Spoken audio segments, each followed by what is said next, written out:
Bonjour à tous, donc aujourd'hui nous allons voir une recette facile et délicieuse de pâte à pizza et je vous donnerai aussi ma petite recette de pizza fond de tomate, mozzarella, ricotta, mortadelle et basilic. C'est parti!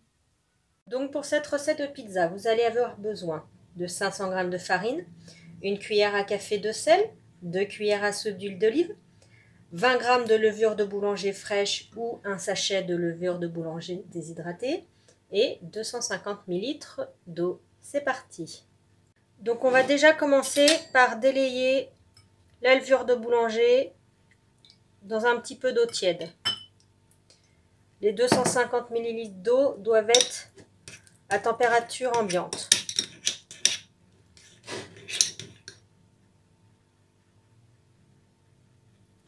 Donc la levure est bien détendue. Donc on va ensuite procéder à la fabrication de la pâte. Donc nous mélangeons dans la farine le sel, l'huile d'olive. Vous pouvez utiliser une autre huile si vous voulez, mais c'est vrai que si on va avoir ce petit goût d'Italie, l'huile d'olive est quand même mieux. Et ensuite la levure. Hop. On commence à mélanger la farine et ensuite nous allons venir incorporer doucement l'eau à température ambiante.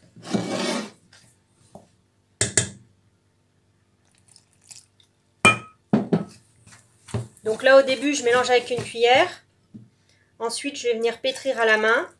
Donc il faut mélanger la pâte jusqu'à ce que celle-ci se décolle des bords. Que vous ayez quelque chose qui se décolle bien et qui ne colle plus du tout aux doigts.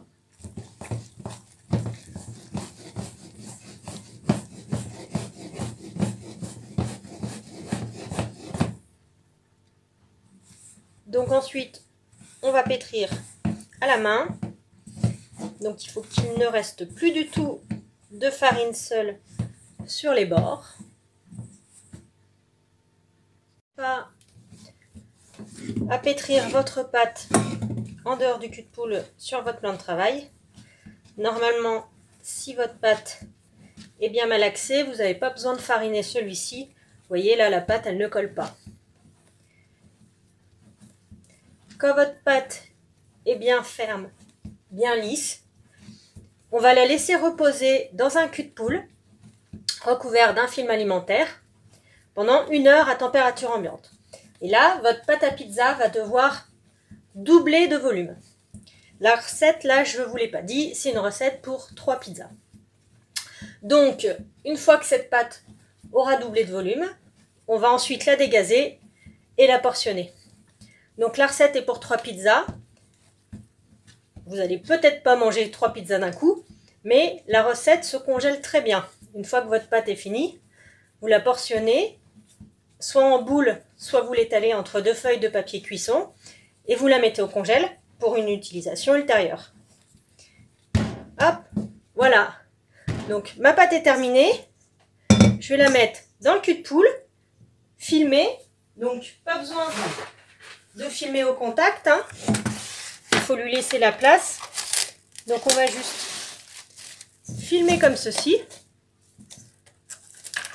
et laisser à température ambiante pendant 1 heure. Et voilà, donc au bout d'1 heure, la pâte a doublé de volume. Donc là, on va la dégazer en appuyant un peu dessus. Donc vous voyez, elle ne colle pas du tout, hein. Elle ne colle pas aux mains. Hop. Donc on va la portionner en 3.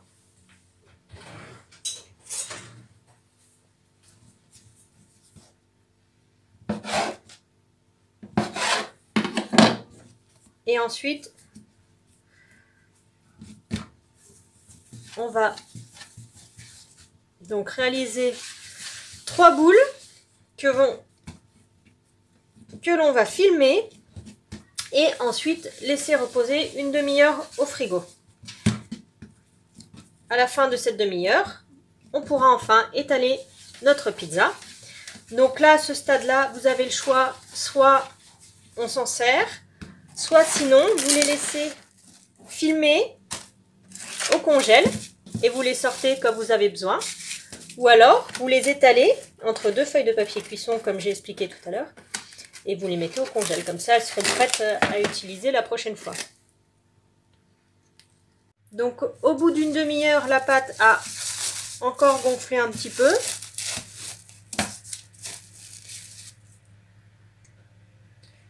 Et donc, on va pouvoir étaler la pâte.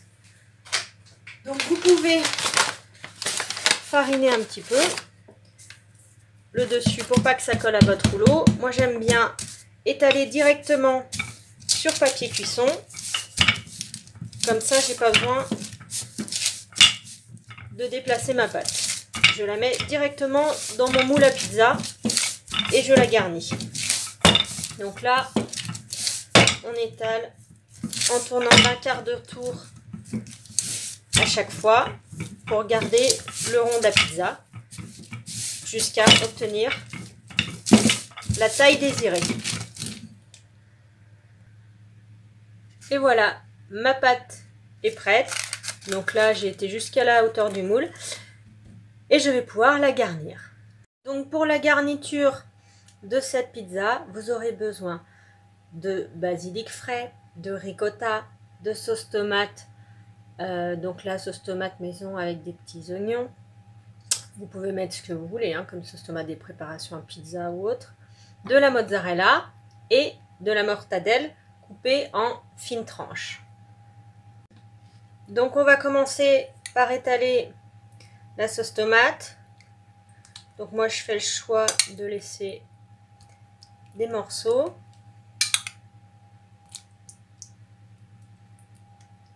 Comme ça, ça fait la dose de légumes dans la pizza. 5 fruits et légumes par jour, n'oublions pas. Ensuite, je vais ajouter la mozzarella.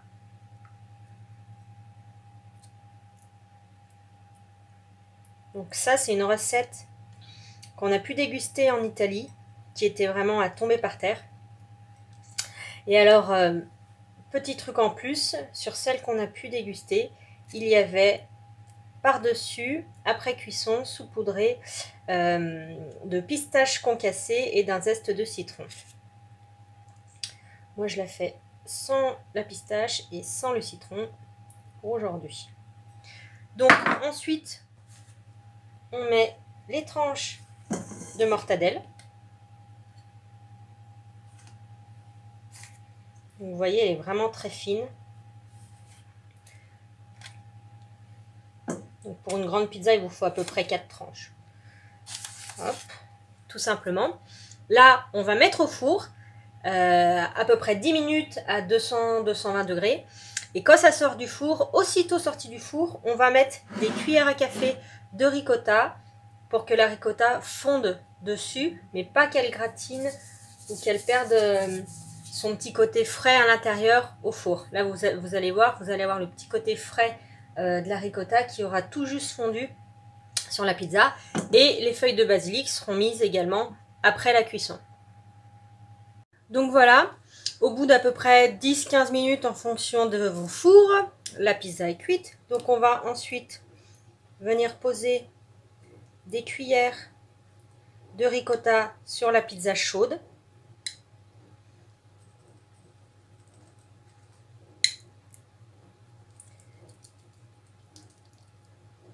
Donc celle-ci va fondre à l'extérieur et rester fraîche à l'intérieur. Vous allez voir, c'est excellent. Hop. Et ensuite, quelques feuilles de basilic fraîches. Et le basilic, c'est ce qui fait tout dans la pizza, c'est-à-dire manger un petit peu de basilic avec un petit morceau de basilic avec chaque bouchée et vous verrez, le goût est incomparable comparé à une pizza comme ça sans basilic. Donc voilà, votre pizza est prête à déguster. Je vous souhaite un bon appétit et à bientôt.